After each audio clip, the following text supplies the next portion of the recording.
Bonsoir et bienvenue avec nous. La 33e session de la Ligue arabe qui se tient pour la première fois à Manama, à Bahreïn, dans des conditions exceptionnelles du jamais vu dans la région. Au cœur des discussions, la guerre menée à l'encontre de Gaza et de Rafah. Et comme l'a indiqué le secrétaire général de la Ligue arabe, pour la première fois, ce grand nombre ou ce nombre important de ministres des Affaires étrangères assistent et participent. Aucun différend n'a surgi, aucun conflit n'a surgi et tous se sont tendus la main pour parvenir à une solution face à cette crise. Une conférence internationale pour la paix a été évoquée, une structure, une vision a été évoquée et des initiatives ont été lancées par Bahreïn de manière à faire une initiative qui a été lancée de manière à aller de l'avant concernant la question palestinienne. Et le suivi sera assuré par Bahreïn et par la Ligue arabe. Aujourd'hui, et dans cette édition très particulière, Manama 2024, nous avons le plaisir d'avoir avec nous son Excellence, Monsieur l'ambassadeur Medhat El-Melighi, l'ex-adjoint du ministre des Affaires étrangères. Monsieur l'ambassadeur, bonsoir et bienvenue avec nous. Bonsoir, merci à vous. Eh bien, avant de commencer, il faut dire que le chef de l'État, le président Abdel Fattah el-Sisi, a déclaré que l'histoire marquera longuement la guerre israélienne contre Gaza, jeudi, lors de son intervention au sommet arabe tenu à Bahreïn. Le chef de l'État a ajouté que la communauté doit intervenir immédiatement afin de mettre terme à la guerre d'Israël contre Gaza. Le point.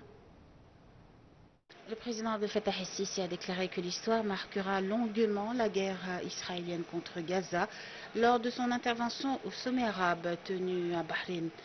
L'histoire retiendra la tragédie marquée par les actes meurtriers, la déportation et les sièges imposés à une population entière, ainsi que par les tentatives de colonisation de leurs terres, le tout dans un contexte où la communauté internationale et ses institutions semblent impuissants, a-t-il dit dans son intervention.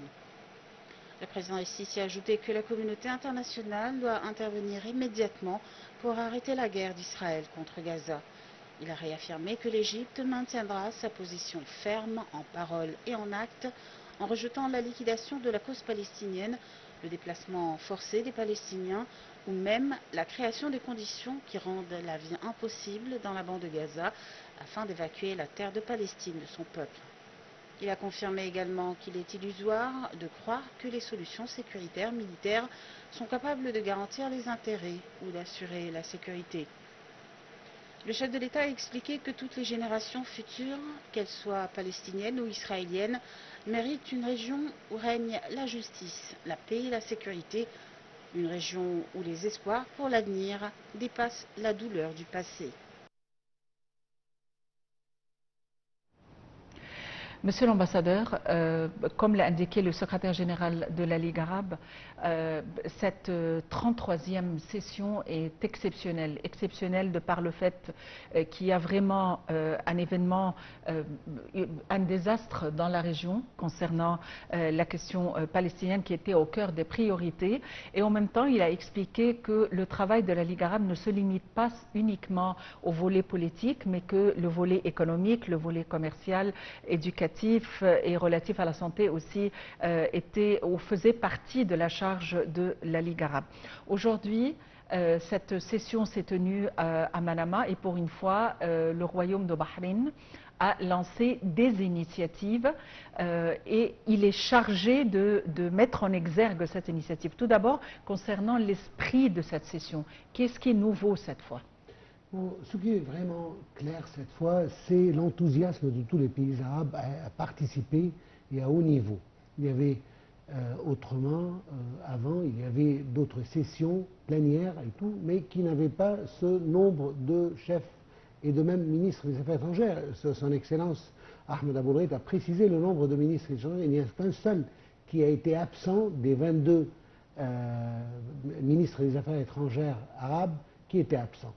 Ce qui veut dire qu'il y a une implication de tous les pays arabes dans ce sommet, étant donné le fait qu'on est dans une période qui est vraiment tendue à cause des événements dans la région, notamment le génocide israélien perpétré contre le peuple palestinien. Ça fait déjà 230 jours déjà dans la région, sans trouver qui que ce soit qui peut jusqu'à maintenant exercer un vrai pouvoir pour arrêter Israël de commettre ce crime continu de guerre. Cela dit, il était très important aujourd'hui de souligner que les pays arabes en leur totalité ont finalement parlé d'une seule voix. On doit donner aussi le crédit au Bahreïn qui a pu mener ce sommet dans une atmosphère assez calme malgré les défis, et en même temps qu'il n'y a pas eu de dispute, vous savez, entre les pays arabes qui peuvent arriver de temps en temps. Non, tout le monde était à la hauteur de l'événement et comprennent exactement la délicatesse du moment. Et ce que je crois que son Excellence Ahmed Aboulreit et le roi lui-même du Bahreïn, qui étaient tous les deux bien impliqués pour pouvoir arriver à la fin de cette sommet d'une manière vraiment pacifique et calme, et il y a une entente claire entre tous les pays arabes.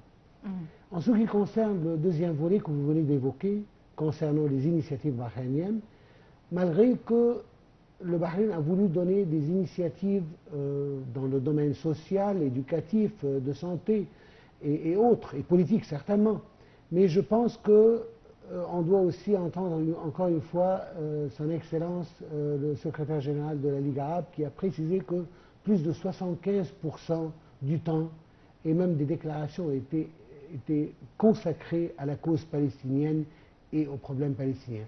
Il était primordial de parler de ce sujet d'une manière très spécifique, et en même temps, on doit ajouter qu'il y a eu un communiqué qui est totalement séparé pour la crise palestinienne, à part la déclaration générale, ce qui montre à quel point les pays arabes sont sur la même longueur d'onde en ce qui concerne leur soutien pour la cause palestinienne. Et je pense que ça, c'était un but dans sa totalité de montrer comment et à quel point les pays arabes sont impliqués tous pour la même cause et avec le même degré de soutien pour le peuple palestinien. On dépasse les 100 000 entre martyrs et blessés, et je pense que dans cette période de 230 jours, c'est déjà trop. Ça a dépassé toutes les limites qu'on a déjà connues, que ce soit même pendant les guerres mondiales ou pendant quel autre type de guerre qui a été évoqué récemment. Dernièrement, même la guerre russo-ukrainienne, on n'a pas vu ce genre et ce nombre de morts et de blessés dans une si courte période. Alors je pense que c'est à cause de cela qu'il y a ce sentiment collectif des pays arabes, des leaders, des chefs d'État arabes, pour exprimer leur soutien pour la Palestine et pour le peuple palestinien. Monsieur l'ambassadeur, ils ont bien évoqué qu'il ne s'agissait pas seulement de travail régional, mais qu'il fallait absolument inviter la communauté internationale à assumer son rôle, les instances onusiennes et les organisations mondiales, et aussi ils ont évoqué le travail en tant que différentes coalitions, et finalement il s'est avéré qu'il fallait absolument qu'il y ait un partenariat établi avec la communauté internationale. Dans quelle mesure ce message est susceptible de parvenir à la communauté internationale, aux pays occidentaux, et de manière à avoir un partenariat au niveau du travail? Alors moi je suis un peu pessimiste en ce qui concerne la communauté internationale. C'est facile de parler de communauté internationale quand la communauté internationale est vraiment une communauté active et capable de réaliser des résultats. Malheureusement, la communauté internationale est assez lourde en ce qui concerne de mettre une vraie pression sur Israël. Parce qu'à la fin du compte, il y a un pays colonialiste qui est en train de perpétrer un génocide contre notre peuple qui est totalement désarmé. Alors je ne comprends pas ici comment on parle d'une communauté internationale qui va médier entre les deux.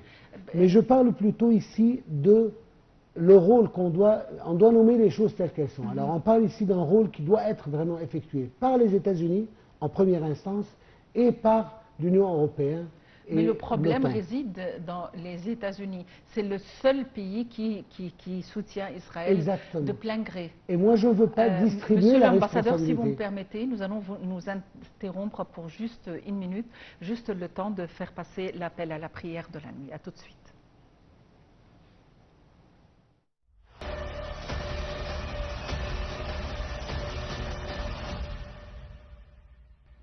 « 33e sommet de la Ligue arabe à Manama, dominé par la guerre d'Israël contre la Palestine. Et dans ce sens, le roi de Bahreïn a appelé jeudi à une conférence internationale pour la paix au Proche-Orient devant les dirigeants arabes réunis à Manama. Voyons les détails dans ce compte rendu. La participation du président vise à souligner l'engagement de l'Égypte à coordonner avec ses homologues arabes pour unifier les positions dans le contexte de la situation critique que traverse la région arabe, ainsi que les défis majeurs auxquels elle est confrontée à différents niveaux, a déclaré le porte-parole de la présidence Ahmed Fahmy dans un communiqué. Le sommet abordera en détail l'agression israélienne contre la bande de Gaza et les efforts pour résoudre la crise actuelle et mettre fin à l'effusion de sang des Palestiniens. Il étudiera aussi la protection de Gaza contre la tragédie humanitaire en cours, exacerbée par l'opération militaire israélienne à Rafah, ce qui nécessite une situation claire et un refus de cette action de la part de la communauté internationale, a ajouté Ahmed Fahmy. Le sommet abordera également la situation dans plusieurs pays arabes et examinera les moyens de restaurer la stabilité dans la région malgré les grandes crises auxquelles elle est confrontée, notamment dans un contexte de changement incessant au niveau international et régional. De plus, il suivra les efforts de la coopération arabe pour soutenir le processus de développement au profit de tous les peuples arabes, a annoncé le porte-parole. Entre-temps, le président prévoit de tenir plusieurs réunions bilatérales avec ses homologues arabes en marge du sommet afin d'examiner les moyens de renforcer la coopération et les mécanismes communs de coordination. Le secrétaire général adjoint de la Ligue arabe, Houssam Zaki, a déclaré que la question palestinienne serait à l'ordre du jour ou au cœur des priorités de l'ordre du jour de la 33e session de la Ligue arabe de ce sommet tenu à Manama. Et effectivement, maintes résolutions et initiatives ont découlé de cette session considérée comme extraordinaire et comme particulière, comme inédite, de par le grand nombre de participations et de par la fluidité de la session et la convergence de vues. Voyons les détails dans ce compte rendu. Le secrétaire général adjoint de la Ligue arabe, Houssam Zaki, a déclaré que la question palestinienne serait l'une des principales questions à l'ordre du jour de la 33e édition du sommet arabe à Bahreïn. Le sommet adoptera des positions fortes soutenant les droits palestiniens et correspondant aux attentes des peuples arabes, a affirmé le diplomate, ajoutant que le sommet appellerait la communauté internationale à ne pas abandonner ses responsabilités relatives aux droits des Palestiniens. C'est la première fois que Bahreïn accueille un sommet arabe. Celui-ci revêt d'une importance particulière en pleine guerre contre Gaza et alors que les combats se poursuivent au Soudan, sans parler des crises au Yémen, en Libye, en Syrie et en Somalie. La situation à Gaza exige une position arabe commune. Le royaume de Bahreïn a toujours soutenu les droits du peuple palestinien à un État indépendant et souverain dans les frontières du 4 juin 1967 avec Jérusalem-Est comme capitale, a indiqué le communiqué de l'agence de presse de Bahreïn.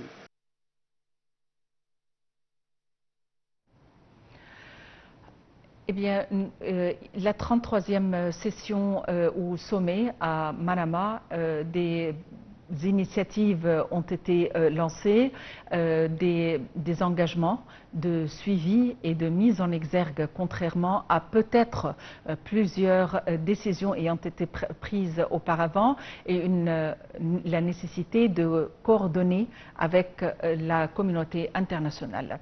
Nous continuons notre entretien avec son Excellence, Monsieur l'ambassadeur Medhat El-Meligi, l'ex-adjoint du ministre des Affaires étrangères. Monsieur l'ambassadeur, parmi les éléments qui ont été évoqués, c'est la probabilité d'envoyer des troupes de protection, des troupes arabes de protection. conjointement peut-être avec des troupes étrangères. Et le secrétaire général de la Ligue arabe a dit que c'était toujours une probabilité. Dans quelle mesure pensez-vous que ceci est faisable?